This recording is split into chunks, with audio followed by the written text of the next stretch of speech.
एक समय की बात है। एक बूढ़ा गरीब आदमी था। उसका एक पुत्र था। वह ज्योतिषियों पर विश्वास करता था, इसलिए वह अपने पुत्र के भविष्य की जानकारी लेने हेतु एक ज्योतिषी के पास गया। ज्योतिषी ने उसके लड़के के भविष्य के बारे में बताया। जब यह 18 वर्ष का होगा तो इसका विवाह राजा की बेटी से होगा। संयोगवश उसी समय राजा वेश बदलकर वहां से गुजर ही रहा था। लोगों ने उस लड़के के भाग्य के विषय में बताया। यह सुनकर राजा अत्यधिक क्रोधित हो गया। वह राजकुमारी का विवाह किसी गरीब के पुत्र से नहीं करना चाहता था, इसलिए उस बच्चे की झोपड़ी में गया। उसके माता पिता को ढेर सारा धन देकर उसको अपने साथ ले आया। राजा ने बच्चे को एक बक्से में डलवाकर नदी में फेंकवा दिया। बक्सा पानी में तैरता हुआ उस राजा के राज्य से 2 किलोमीटर दूर जाकर एक पहाड़ी के पास स्थित एक मिल पर रुक गया। मिल के मालिक की कोई संतान नहीं थी।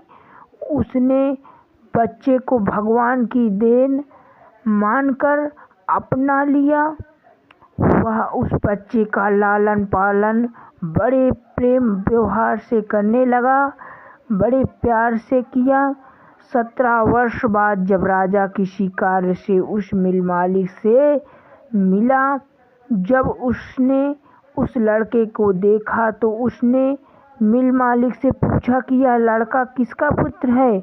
मिल मालिक ने राजा से वास्तविक कहानी कह दी। राजा समझ गया कि यह वही लड़का है जिसे वह मारना चाहता था।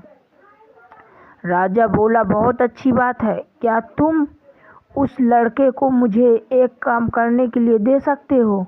मुझे अपनी रानी के पास एक पत्र भेजना है। मिल मालिक तैयार हो गया। उसने उस लड़के के हाथ में एक पत्र लिखकर अपनी रानी के पास भेज दिया। उस पत्र में लिखा था, जैसे ही ये लड़का तुम्हें मिले इसे मार डालना या मरवा देना कहीं से। लड़का वहां से आगे बढ़ा। मार्ग में वह रास्ता भटक गया।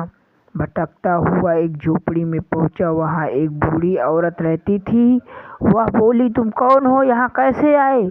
लड़का बोला, मैं राजमहल का रास्ता भटक गया हूँ।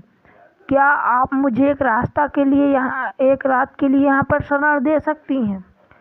बूढ़ी औरत बोली, यह झोपड़ी एक डकैत की है, यहाँ रुकना तुम्हारे लिए ठीक नहीं है। लड़का अपनी लंबी यात्रा से बुरी तरह थक चुका था। वह बूढ़ी औरत से वहां रुकने के लिए बार बार प्रार्थना करने लगा। जब वह सहमत हो गई तो वह उस पत्र को मेज पर रखकर सो गया। जब डकैत वापस आया तो उसने उस पत्र को खोलकर पढ़ा। पत्र पढ़कर वह समझ गया कि यह लड़का मौत को गले लगाने जा रहा है। उसने मन में दया आ गई उसके मन में, अतः उसने पत्र को फाड़कर एक नया पत्र लिखा, जैसे ही तुम्हें यह लड़का मिले इसका विवाह राजकुमार से कर देना।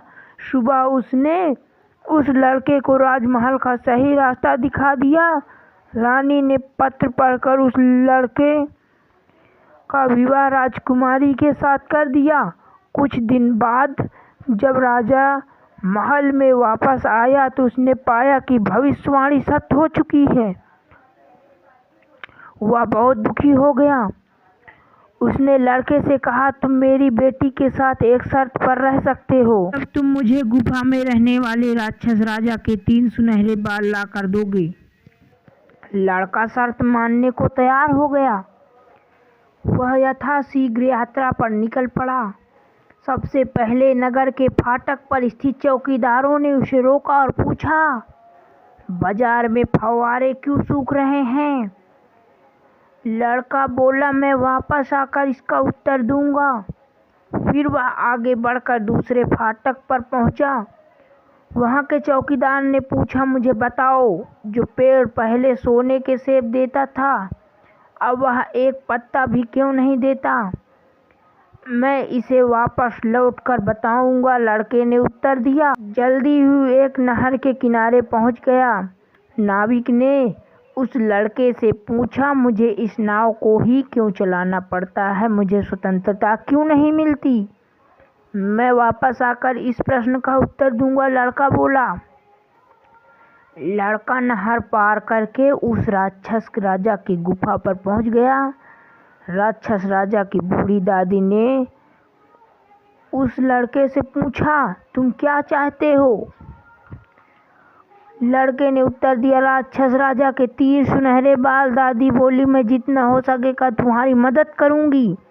लड़के ने उससे रास्ते में पूछे गए तीनों प्रश्न का उत्तर भी मांगा। बूढ़ी दादी ने उस लड़के को चींटी बना दिया। रात को राक्षस जब वापस आया तो वह अपना सिर अपने दादी की गोद में रखकर गहरी नींद पर सो गया। जैसे वो खर्राटे लेने लगा, उसकी दादी ने उसके सिर से 3 बाल तोड़कर लड़के को दे दिए एवं उसके तीनों प्रश्नों के उत्तर भी दे दिए। सुबह राक्षस के चले जाने के पश्चात दादी ने चींटी को फिर से लड़का बना दिया। उसने बूढ़ी दादी को धन्यवाद दिया और वापस महल की ओर प्रस्थान किया। रास्ते में सबसे पहले नाविक मिला। उसने उसे उसका उत्तर देते हुए कहा, अपना पतवार किसी और को देकर भाग जाओ। अब वह दूसरे फाटक पर आया। चौकीदार से उसका नज़र देते हुए बोला, पेड़ को जड़ से ही खत्म कर दो। अब वह पहले फाटक पर आया। वहाँ उसने चौकीदार को उसका प्रश्न उत्तर देते हुए कहा, खेत से मेढक को निकाल दो। अंत में वो राजमहल पहुंचा। उसकी पत्नी बहुत प्रसन्न हुई। उसने 3 सुनहरे बाल राजा को दे दिए। अब राजा ने उसे अपनी पुत्री के पति के रूप में स्वीकार